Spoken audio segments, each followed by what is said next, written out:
तो हम देखते हैं कि ब्रोली और आरिमा के सामने तेंगेन, हांजो और इज़ाना आ चुके होते हैं और तभी ब्रोली कहता है, नहीं, तुम लोग झूठ बोल रहे हो, ऐसा नहीं हो सकता। तुम लोग उन सभी को नहीं खत्म कर सकते। जिसके ऊपर तभी इज़ाना कहता है, ओ अच्छा सैयन, तो तुम्हें हमारी बातों में विश्वास नहीं है तो कोई बात नहीं, क्योंकि बहुत ही जल्दी तुम भी अपने उन दोस्तों के पास पहुंच जाओगे, नर्क में। इज़ाना ये कहने के बाद ब्रोली के ऊपर अपना एक काफी ताकतवर हमला करता है, लेकिन तभी हम देखते हैं कि आरिमा बीच में आते हुए अपनी फाइनल फॉर्म पर आ जाता है और आरिमा इज़ाना के वार को रोकते हुए पीछे हटता है और तभी आरिमा कहता है, ब्रोली, ये लोग यहां पर पहुंच चुके हैं तो शायद ये सही कह रहे हैं। मैंने भी लॉर्ड अकुमो की एक ताकत को महसूस किया था और शायद वो सभी अब नहीं रहे, क्योंकि अगर वो लोग जिंदा होते तो ये साइंस यहां पर कभी भी नहीं पहुंच पाते। जो सुनकर ब्रोली कहता है, गोकू, वेजिटा, गोहान, इसकी कीमत तुम्हें चुकानी पड़ेगी साइंस।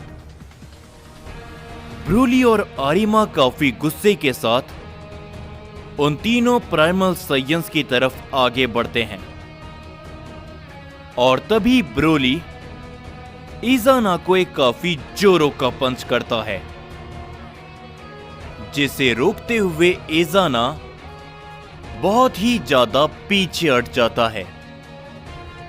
पर तभी हांजो ब्रोली के सामने से ब्रोली को एक काफी जोरों का हिट करता है, जिसके कारण ब्रोली काफी पीछे जाकर गिरता है और वहीं पर आरिमा भी अपना पूरा जोर लगाते हुए तेंगेन के ऊपर हमला करता है, लेकिन तेंगेन अपनी पावर को लगाते हुए आरिमा के वार को रोक लेता है और तभी तेंगेन कहता है, तुम्हारी ये कोशिशें बेकार है लेजेंडरी साइंस, क्योंकि तुम्हारा सामना मल्टीवर्स 9 के सबसे ताकतवर प्राइमल साइंस है। तो चलो इज़ाना, इससे पहले कि किंग वकासा यहां पर आए, इन्हें भी खत्म करो। ये सुनकर तभी आरिमा काफी जोरों का हिट दोबारा से करता है, लेकिन इस बार तेंगेन आरिमा के हाथ को पकड़ते हुए आरिमा को जमीन पर दे मारता है और तभी वो आरिमा की छाती पर एक जोरों की किक करता है, जिसके कारण आरिमा काफी दूर जाकर गिरता है। और वहीं पर हम इज़ाना को देखते हैं, जो कि ब्रोली को काफी जोरों का पंच करता है, लेकिन ब्रोली काफी ज्यादा गुस्से में होता है। वो इज़ाना के हाथ को पकड़ते हुए अपने कई सारे पंच इज़ाना के चेहरे पर करता है, जिसे इज़ाना ब्लॉक नहीं कर पाता, लेकिन इज़ाना के ऊपर ब्रोली के पंच का कोई भी फर्क नहीं पड़ता। और तभी ब्रोली के पीछे से हांजो ब्रोली को एक काफी जोरों का हिट करता है, जिसके कारण ब्रोली कुछ कदम आगे चले जाता है, मगर ब्रोली तुरंत बाद से घूमते हुए हांजो को गर्दन से जकड़ लेता है और वो उसे जमीन पर दे मारता है। मगर तभी इज़ाना ब्रोली के ऊपर अपना एक की ब्लास्ट करता है, जिसके ऊपर ब्रोली का बिल्कुल भी ध्यान नहीं होता और ब्रोली भी काफी दूर जाकर गिरता है। और तभी इज़ाना, तेंगेन और हांजो तीनों एक साथ अपनी पावर को लगाते हुए ब्रोली और आरिमा के ऊपर एक साथ अपने हमले कर देते हैं। आरिमा और ब्रोली उनके वार को रोकने की पूरी कोशिश करते हैं, मगर वो दोनों लेजेंडरी सैयन प्राइमल सैयंस की ताकत के सामने कमजोर पड़ जाते हैं और वहां पर एक बहुत ही बड़ा धमाका होता है, जिसके कारण वो दोनों काफी दूर जाकर गिरते हैं। वो दोनों बहुत ज्यादा जख्मी भी हो जाते हैं और तभी हांजो कहता है, तो क्या इन लेजेंडरी सैयंस को भी खत्म कर दिया जाए? जिसके ऊपर तभी तेंगेन आगे बढ़ते हुए ब्रोली और आरिमा को पकड़ लेता है और तभी इज़ाना कहता है, फिलहाल के लिए नहीं, सैयन किंग वकासा को आने दो, वही इन दोनों का निर्णय करेंगे। जब तक के लिए हमें अब ओमनी पैलेस पे एंटर करना चाहिए। और तभी हम देखते हैं कि वो तीनों सैयन और केंसाई ओमनी पैलेस के बाहर आते हुए खड़े हो जाते हैं, जिसके ऊपर तभी ज़ेनोसामा को भी ये सब मालूम चल चुका होता है। और तभी ज़ेनोसामा कहते हैं, नहीं, ब्रोली और आरिमा वो भी प्राइमल सैयंस का सामना नहीं कर पाए, तो आखिरकार शायद ये हमारा और हमारे इस मल्टीवर्स का अंत है। लेकिन तभी हम सभी आसुना को देखते हैं, जो कि कहती है, ओमनी किंग ज़ेनोसामा, चिंता मत कीजिए,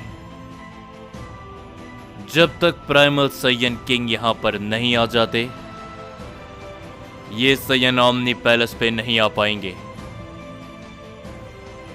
और अगर यामोशी समय रहते यहां पर आ गया, तो फिर हमारी उम्मीद अभी भी बाकी है। उम्मीद करती हूं कि आप समझ पा रहे हो जो कुछ भी मैं कहने की कोशिश कर रही हूं। जो सुनकर ज़ेनोसामा थोड़े से हैरान होते हैं और तभी यासुना ओमनी किंग पैलेस के बाहर निकल जाती है। और तभी हम देखते हैं कि आसुना उन सभी के सामने आकर खड़ी हो जाती है, जिसे देखते हुए केंसाई कहती है, क्या बात है एंजल आसुना, क्या लगता है तुम्हें कि तुम अकेली हमें रोक पाओगी? मगर तभी आसुना मुस्कुराती है, वो अपनी ताकत को बढ़ाने लगती है और तभी ओमनी किंग पैलेस के चारों तरफ एक बैरियर बनने लगता है। और तभी आसुना कहती है,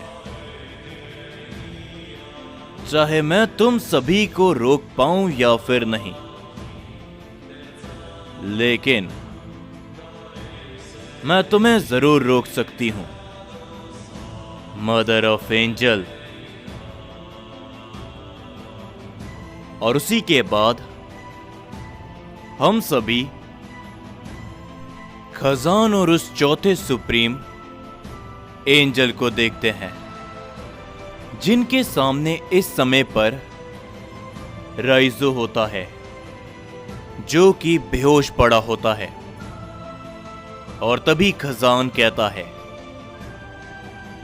चौथे सुप्रीम एंजल, मैंने तुम्हारी जान को उन प्राइमल सैयन से बचाया था, तो तुम्हें मेरा एक काम करना पड़ेगा। इस सैयन को हील करो अपनी सुप्रीम ताकत की मदद से।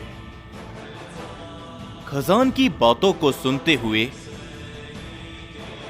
वो एंजल राइजो को हील करना शुरू करता है। और तभी खजान कहता है, उम्मीद करता हूं कि जब ये होश में आए, ये पागलों की तरह मुझसे न लड़े, वरना इसका अंत मेरे हाथों हो जाएगा।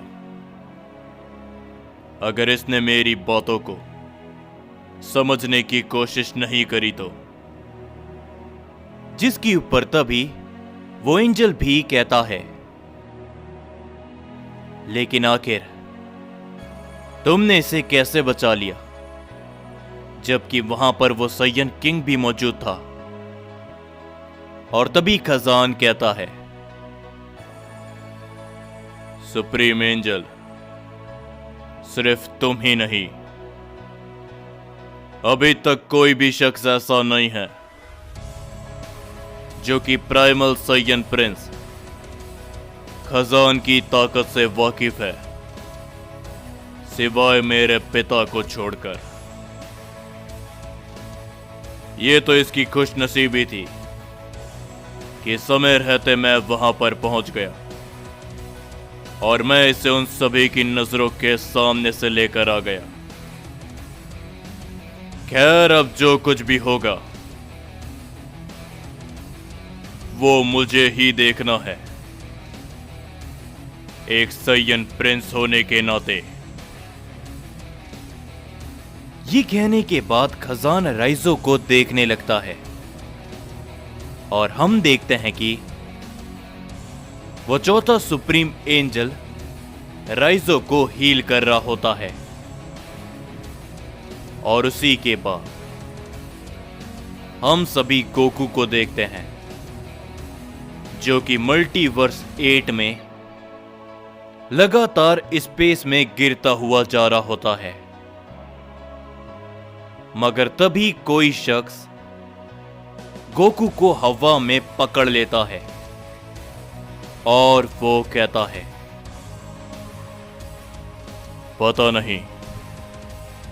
पता नहीं आखिर तुम्हारे अंदर ऐसा क्या है जो हर बार तुम बच जाते हो। और इस बार खुद सैयन किंग फकासा ने तुम्हें किसी काबिल समझा है। सैयन गोकू, तुम ही वो शख्स थे जिसने मुझे बदला। तुम ही वो शख्स हो जिसके ऊपर सभी सैयन्स की उम्मीदें हैं। तुम इस तरीके से तो खत्म नहीं हो सकते। जब तक मैं जिंदा हूं, मैं तुम्हें बचाने की पूरी कोशिश करूंगा। और तभी हम देखते हैं कि जिस शख्स ने गोकू को पकड़ा होता है, वो शख्स और कोई नहीं बल्कि एजा नागी होता है।